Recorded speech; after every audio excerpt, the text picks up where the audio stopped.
Hello and welcome to Brain Trust Live number 44. This week on the podcast, Jerry Nadler offers us irrefutable proof that our entire economic system is a giant sham. The NRA gets upset with Joe Biden despite reports that he plans to do next to nothing about gun violence. And character assassinations continue as cabinet picks roll out. I have thrilling tales of corporate greed. And America's mayor is running for Senate. We have This Week in Gays. All this and more on the podcast. And don't forget to follow us on Twitter. This is Brain Trust Live. Something crazy is happening right now. This is so good. So you may know that Congress is a mess. And Big that mess. they can't accomplish anything, and that this debt ceiling negotiation is coming up, and that everything is going to fall apart when we find out that Boehner won't raise the debt ceiling, the Republicans won't raise the debt ceiling. Right. Obama is saying he's not negotiating on it. There are a lot of they're people just doing it. The last time this happened, there was sort of like a lot of back and forth about the whole 14th Amendment. Like, Right. can we just sort of like decide that the debt ceiling is doesn't unconstitutional exist or whatever? Who knows?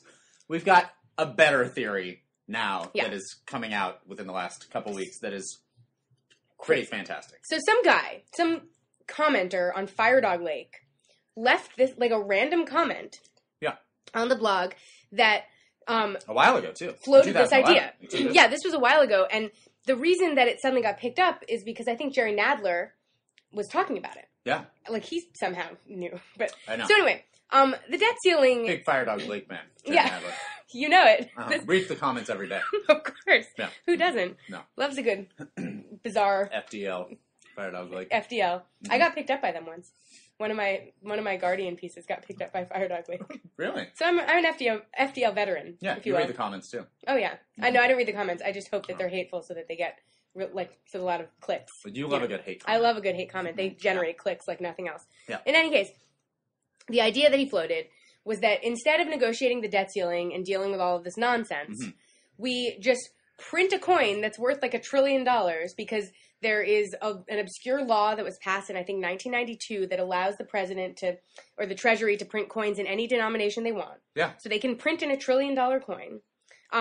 And then just use that to pay our debts instead of worrying about the debt ceiling, which all proponents of the idea admit is wacky. Like, no one thinks this is actually a good idea, but what they do think is that it's a better idea than not raising the debt ceiling. Correct. Which is true. Now, obviously the president isn't going to do this. Right. Despite some fairly reasonable people suggesting that it's a plausible plan, which we'll Paul get to in a Krugman, second. But, yeah. Jerry Nadler. I mean, people are saying it. He's not going to, though. No, he's not that kind of guy. Mm. But I wish he would. I wish he would, too. I wish he would give us one while he's at it. Yeah, that's true. But the thing that Here's is so the thing, great though. It's very hard to break in $1 trillion coin. It's not actually that useful. Well, that's true. Yeah. So. We couldn't spend that at the local... I don't What, know. Wherever. You say 5 and dime? Like, what do you... Yeah, I have no idea.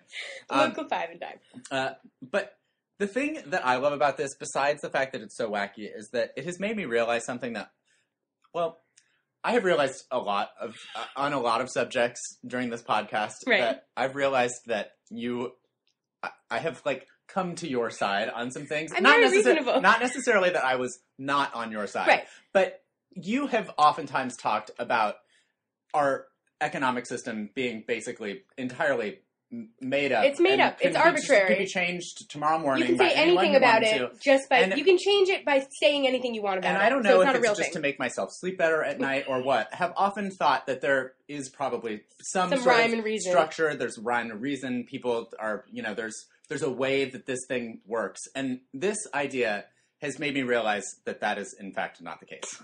That's so true. Anything can be done at any point by anyone with any power that would just... They can blow the economy up. Something entirely different than what's going on right now. They can destroy the economy.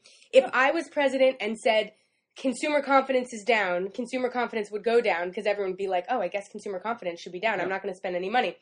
If I, as president, decided that everything was going swimmingly and everyone had jobs, even though no one had jobs, we'd all be like, well, let's spend a lot of money. So what is that? Look, that's nothing. These figures are all arbitrary based on, like, how everyone's feeling that day. Totally. And this is another example of that. It's witchcraft. It's witchcraft. Now, here's what I worry about with this system. And I understand that every article has addressed the fact that this is theoretically not going to happen. But I worry that when you just go around printing $1 trillion coins, that sounds a lot like the Weimar Republic's plan for printing a lot of money before World War II, and then having everyone in Germany decide that Jews should be killed because Hitler came to power.